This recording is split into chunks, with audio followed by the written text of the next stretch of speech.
Résultat, elle gagne 60 000 € par an. Le vendeur qui a le plus gros réseau touche, lui, 2 millions d'euros. Cela pourrait ressembler à ce qui s'appelle la vente pyramidale, un système interdit en France. Rien à voir selon le directeur. Elle est strictement interdite, la vente pyramidale. Qu'est-ce que c'est que la vente pyramidale? C'est quoi? C'est très simple. On ne gagne pas d'argent avec de la vente. On gagne de l'argent en faisant rentrer des gens dans l'activité et en leur demandant des tickets d'entrée très élevés. C'est ça la vente pyramidale. Ça n'a rien à voir avec notre industrie. Nous, on est centré sur le produit, on est centré sur la vente, on est centré sur la satisfaction des clients. Et si vous décidez d'arrêter demain, il n'y a pas de problème. Vous arrêtez quand vous voulez et on vous reprend votre marchandise. On vous rembourse. Ça, c'est pas du pyramidal. Le système a en tout cas bien profité à la marque. Elle a étendu son réseau sur toute la planète. C'est ici, aux États-Unis, que la société est basée. Elle est aujourd'hui le premier producteur mondial d'aloe vera. Nous sommes dans le sud du Texas, près de la frontière mexicaine.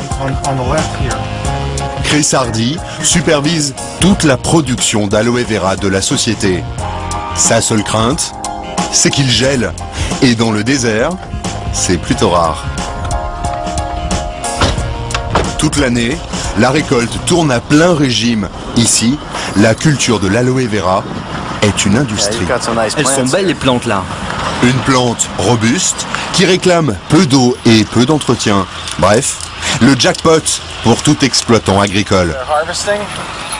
Là c'est la récolte. On coupe les fleurs de chaque plante parce que les fleurs pompent beaucoup d'énergie. En faisant ça, on obtient des feuilles plus charnues. Chris n'est pas agriculteur de formation, mais ingénieur. Ce qui l'intéresse, c'est l'incroyable productivité de l'aloe vera. C'est vraiment une plante incroyable. Si les conditions sont parfaites, vous pouvez planter un aloe de 50 cm de haut et au bout de 8 mois, il va donner 3 à 4 récoltes par an. En tout, on cueille 12 millions de kilos d'aloe chaque année. 12 millions de kilos? Oui, rien que sur ce champ. Des plantations comme celle-ci, la société en a partout, au Mexique et en République dominicaine, en tout plus de 7000 hectares. La production est à l'échelle gigantesque. Dans les usines de la société, l'aloe vera est épluché, broyé, pressé 7 jours sur 7. En 4 heures, la plante est transformée en un jus qui vaut de l'or, près de 30 € le litre. À 800 km de là, Dallas, la plaque tournante de l'aloe vera. C'est de cet entrepôt que la marque exporte ses produits vers le marché mondial. Là, c'est la zone de réception. C'est l'endroit où l'on travaille le plus dans tout le bâtiment. Dans ces caisses, il y a du jus d'aloe vera pur. 1300 litres dans chaque conteneur. Ça vient directement de nos fermes partout dans le monde, de la République dominicaine au sud du Texas. Des containers comme celui-ci, il en arrive 250 tous les matins. Plus de 300 000 litres d'aloe vera transitent ici chaque jour. La société fabrique plusieurs sortes de boissons et des cosmétiques, tous à base d'aloe vera. Ça, c'est du savon liquide. On a le meilleur savon liquide du monde. En 30 ans, la marque a conquis la planète. Chiffre d'affaires global, 2 milliards de dollars. Et voilà le meilleur dentifrice du monde, à l'aloe vera. Du dentifrice? Oui, du dentifrice. Vous faites toutes sortes de produits différents avec l'aloe vera? On peut faire ce qu'on veut avec l'aloe vera. Tout ce qu'on veut? Tout ce qu'on veut. On peut tout faire et surtout, faire fortune. L'homme qui a lancé la mode de l'aloe vera habite à 2000 km de là, dans un décor de rêve. Il a bâti un véritable empire, dont le siège mondial se trouve ici, à Scottsdale, en plein cœur de l'Arizona. Le roi de l'aloe vera, c'est lui, Rex Morgan. À 72 ans, il est aujourd'hui une des 400 premières fortunes mondiales. Une vraie success story à l'américaine pour ce fils de fermier. Dans les années 70, la mode, c'est la vente à domicile comme Tupperware. Reste à trouver un produit.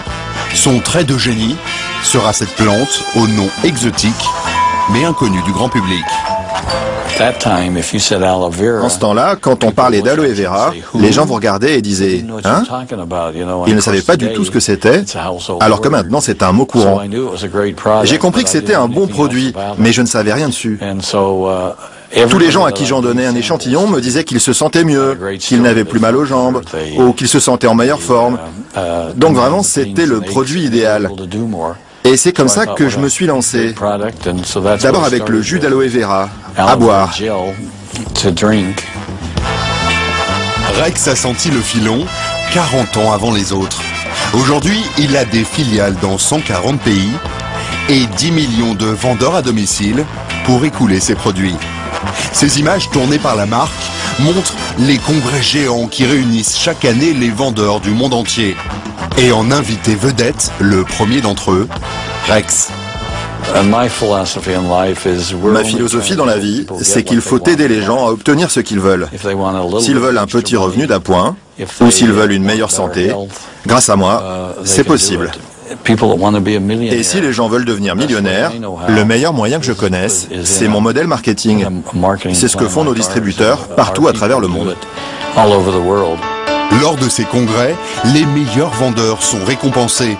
Rex, en personne, leur remet un chèque au montant exorbitant.